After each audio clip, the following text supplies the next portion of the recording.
आज हमारे सामने एक बहुत ही दिलचस्प और मैं कहूँगी एक अनोखी किताब है। शीर्षक है महा उलगुलान, गरीब भारत का संविधान। इसके लेखक हैं कर्मा नायक और ये 2026 में प्रकाशित हुई है। और ये कोई साधारण किताब नहीं है, बल्कि जैसा कि लेखक प्रस्तावना में ही साफ कर देते हैं, ये एक युद्ध घोषणा है। तो आज हम इसी की गहराइयों में उतरेंगे और समझने की कोशिश करेंगे कि इसके पीछे की सोच आखिर है क्या। बिल्कुल। और ये किताब शुरू से ही मतलब पहले पन्ने से ही अपनी मंशा जाहिर कर देती है। इसके कॉपीराइट पेज पर कोई सामान्य कॉपीराइट नोटिस नहीं है, बल्कि सिंडिकेट निषेध नाम से एक घोषणा है। इसमें साफ लिखा है कि किसी भी एआई या मशीन लर्निंग मॉडल को इस किताब की सामग्री का उपयोग ट्रेनिंग के लिए करने की अनुमति नहीं है। लेखक के अनुसार ये मेधा मतलब जो ज्ञान है वो केवल जीवित रक्षकों के मार्गदर्शन के लिए है, मशीनों के लिए नहीं। ये अपने आप में एक बहुत बड़ा स्टेटमेंट है। वाह, मतलब शुरुआत से ही एक लकीर खींच दी गई है। तो चलिए सबसे पहले उस समस्या को समझते हैं जिसे लेखक उजागर कर रहे हैं। किताब एक काले सूरज की बात करती है। ये काला सूरज शब्द ही कितना दमदार है। ऐसा लगता है जैसे हम सब इसे महसूस तो करते हैं, पर शायद नाम नहीं दे पाते। ये है क्या? देखिए, ये कोई असली सूरज नहीं है। ये हमारे चारों ओर फैले डिजिटल इंफ्रास्ट्रक्चर का एक प्रतीक है।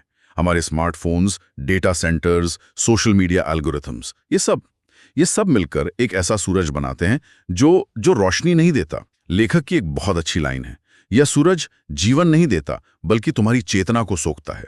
इसका काम हमारी दुनिया को रोशन करना नहीं, बल्कि हमारी नजर को स्क्रीन पर कैद करके बाकी दुनिया को धुंधला कर देना है। और इस काले सूरज को चला कौन रहा है? यहीं पर सिंडिकेट का जिक्र आता है ना। हाँ, और किताब इस बात पर बहुत जोर देती है कि सिंडिकेट कोई कोई एक व्यक्ति या कोई कंपनी या देश नहीं है। ये एक मशीनी विचारधारा है। एक ऐसा सिस्टम जिसका यूं समझिए कि जिसका एकमात्र लक्ष्य है हर इंसान को एक उपभोक्ता और एक डेटा पॉइंट में बदल देना। यह हमारी सबसे कीमती संपत्ति, हमारी मेधा मतलब सोचने, समझने और निर्णय लेने की शक्ति, उसकी चोरी कर रहा है। किताब में एक बहुत ही तीखी टिप्पणी है, जैसे जैसे मशीन स्मार्ट होती जा रही है, रक्षक जड़ होता जा रहा है। ये तो बहुत बड़ा इल्जाम है। मतलब क्या लेखक ये कह रहे हैं कि टेक्नोलॉजी का हर इस्तेमाल ही गुलामी है? क्योंकि हम और आप भी तो अभी टेक्नोलॉजी का ही इस्तेमाल कर रहे हैं। नहीं, ये एक बहुत जरूरी सवाल है। असल में किताब टेक्नोलॉजी के खिलाफ नहीं है, बल्कि उस विचारधारा के खिलाफ है जो टेक्नोलॉजी का इस्तेमाल इंसान को नियंत्रित करने के लिए करती है। और यहीं पर रक्षक की अवधारणा आती है। किताब कहती है कि हम सिर्फ एक डेटा पॉइंट या उपभोक्ता नहीं हैं, हमारी असली पहचान रक्षक की है। रक्षक वो है जो अपनी मेधा और अपनी जैविक संप्रभुता की रक्षा करता है। किताब एक भ्रमित मानव और जागृत रक्षक के बीच का फर्क भी बताती है। जैसे भ्रमित मानव की खुशियां लाइक्स पर टिकी हैं, जबकि जागृत रक्षक अपने विवेक से निर्णय लेता है, एल्गोरिदम के इशारों पर नहीं। ठीक है, तो ये एक तरह से डिजिटल दुनिया में अपनी चेतना को जगाए रखने की बात है। लेकिन यहाँ एक और बहुत ही दिलचस्प मोड़ आता है, जब लेखक भगवान शब्द की एक पूरी तरह से नई व्याख्या करते हैं। हाँ, और ये किताब का शायद सबसे मौलिक हिस्सा हो सकता है। इसे किसी धार्मिक संदर्भ में नहीं, बल्कि 5 तत्वों के एक कोड के रूप में समझाया गया है, जो इंसान के 5 आयामों को दर्शाते हैं। भ से भूमि यानी हमारा शरीर और हमारे संसाधन। ग से गगन मतलब हमारी चेतना, हमारी सोच का आकाश। व से वायु हमारी प्राण शक्ति, हमारी स्वतंत्रता। आ से अग्नि हमारी बुद्धि का तेज, हमारा जुनून। और न से नीर हमारा विवेक, सही गलत को समझने की क्षमता। एक मिनट, भगवान शब्द की ऐसी व्याख्या, ये थोड़ा अजीब नहीं है?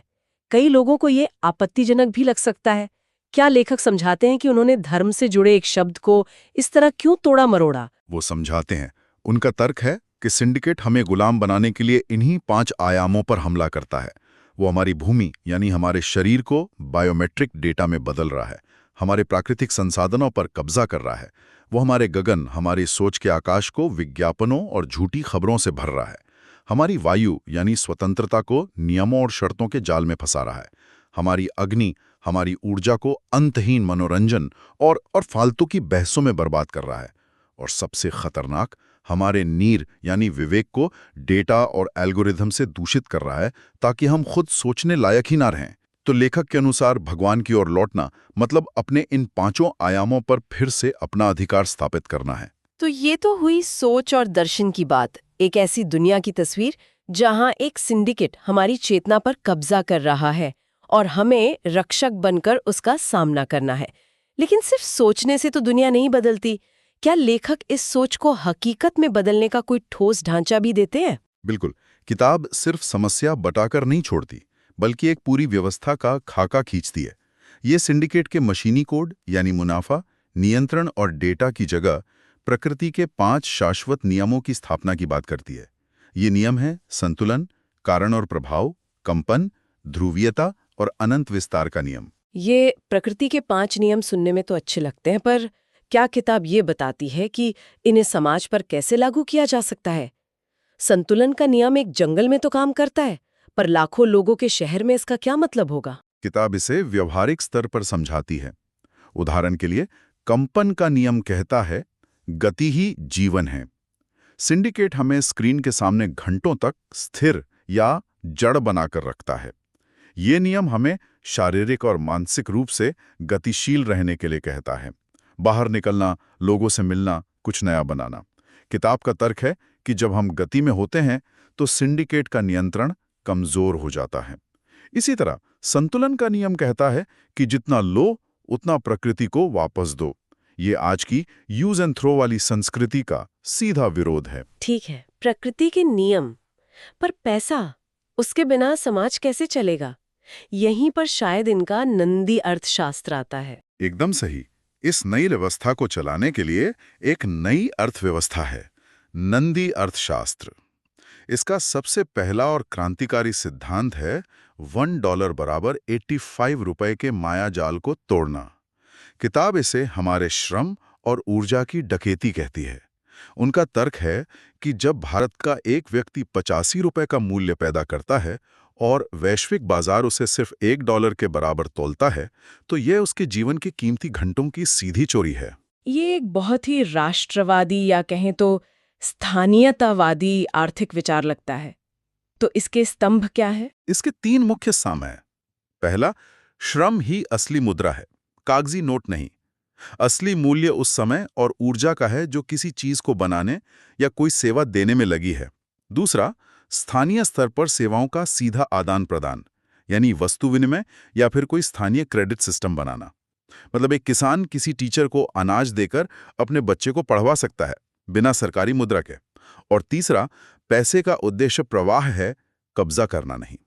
जैसे प्रकृति में नदी बहती रहती है, वैसे ही मुद्रा को भी समाज में प्रवाहित होते रहना चाहिए। इसे जमा करके रखना सिस्टम को बीमार बनाता है। ये सुनने में तो बहुत आदर्शवादी लगता है, पर क्या ये प्रैक्टिकल है? आज की दुनिया में बिना पैसे के, बिना बैंकों के काम कैसे चलेगा? क्या ये हमें पीछे ले जाने वाली बात नहीं है? किताब मानती है कि ये एक झटके में नहीं होगा। ये एक क्रमिक बदलाव है जो स्थानीय स्तर से शुरू होगा। लेकिन उनका तर्क है कि मौजूदा सिस्टम वैसे भी ढहने के कगार पर है। और यहाँ एक और पहलू है जो शायद सबसे ज्यादा चौंकाने वाला है, जैविक संप्रभुता। हाँ, इस पर आते हैं। ये बायोमेट्रिक दास्ता का विचार, यहाँ मामला वाकई गंभीर हो जाता है। किताब कहती है कि सिंडिकेट का अंतिम लक्ष्य हमारी जमीन या पैसे पर नहीं, बल्कि हमारे शरीर पर कब्जा करना है। हमारे फिंगरप्रिंट, आंखों की पुतली और डीएनए को डेटा बनाकर हमें नियंत्रित किया जा रहा है। लेखक के अनुसार, जब हमारी पहचान एक डिजिटल कोड बन जाती है, तो सिंडिकेट एक बटन दबाकर हमारा अस्तित्व मिटा सकता है। हमारी नागरिकता, हमारा बैंक अकाउंट, सब कुछ खत्म कर सकता है। और इसके जवाब में लेखक क्या देते हैं? इसके जवाब में किताब एक जैविक घोषणा पत्र प्रस्तुत करती है, जो हर रक्षक के लिए एक तरह का संकल्प है। इसकी कुछ पंक्तियां हैं। मेरा डीएनए मेरी मेधा का हिस्सा है, वो सिंडिकेट का डेटा नहीं है। मैं एक स्वतंत्र जीव हूं, कोई डिजिटल फाइल नहीं। मेरी आंखों की रोशनी सत्य को देखने के लिए है, मशीनों को एक्सेस देने के लिए नहीं। यह विचार शरीर को सिंडिकेट की संपत्ति मानने से साफ इनकार करता है। ठीक है, तो दर्शन है, अर्थव्यवस्था है, घोषणा पत्र भी है, पर जमीन पर यह होगा कैसे? मुझे यकीन है कि सुनने वाले भी यही सोच रहे होंगे। ये 4 चरणों का रोड मैप, ये सुनने में बहुत एम्बिशियस लगता है। क्या ये वाकई करने लायक है या सिर्फ एक आदर्शवादी सपना?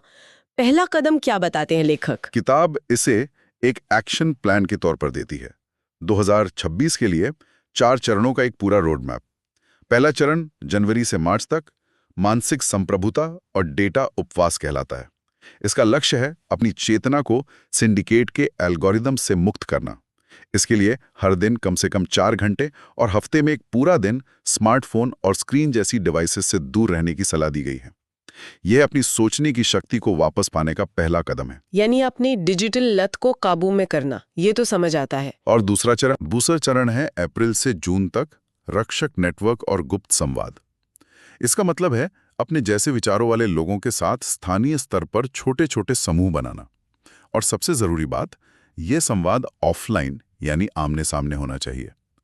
किताब चेतावनी देती है कि सिंडिकेट हर डिजिटल मैसेज को पढ़ता है, सुनता है और एनालाइज करता है। इसलिए असली योजनाएं और असली रिश्ते इंटरनेट के बाहर ही बन सकते हैं। और एक बार जब ये नेटवर्क बन जाएं, फिर अर्थव्यवस्था पर ध्यान दिया जाता है। बिल्कुल। तीसरा चरण जुलाई से सितंबर तक नंदी अर्थशास्त्र को लागू करने पर केंद्रित है। इसमें रक्षक समूहों के बीच वस्तु विनिमय शुरू करने की बात है, जैसे एक दूसरे को अपनी स्किल सिखाना, मिलकर अनाज उगाना या अपनी जरूरतों के लिए स्थानीय संसाधनों पर निर्भर होना।